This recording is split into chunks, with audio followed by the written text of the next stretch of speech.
Ngayong pong tag-ulan, nagpaalala ang Department of Health sa publiko para maiwasang tamaan ng tinatawag na mga wild diseases. Nakatutok si Katrina Son.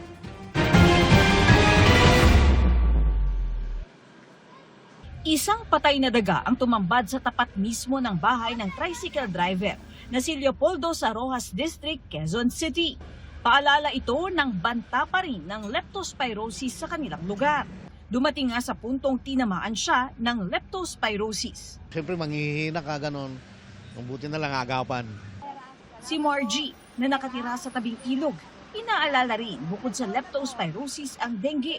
Nag-i-spray po kami tapos naglilinis para walang lamok. Dahil tag-ulan na, paalala ng Department of Health sa publiko, mag-ingat sa wild o waterborne diseases, influenza-like illnesses, leptospirosis at dengue. Kung tayo naman po ay nalusong, hindi natin naiwasan ano naman ang dahilan at kahit anong baha po yan, tayo po ay kumonsulta sa ating pinakamalapit na health center. Meron naman po tayong mga libreng gamot. Para iwas dengue, dapat ding tandaan ang 4 T's, taob, taktak, tuyo at takip. Pag bandang hapon na, mula 4 hanggang 6 p.m., aktibo yung lamok. Sa umaga, mula 6 hanggang 8 a.m. Malaking bagay rin anya ang pagbaba ng kaso ng dengue ngayong taon.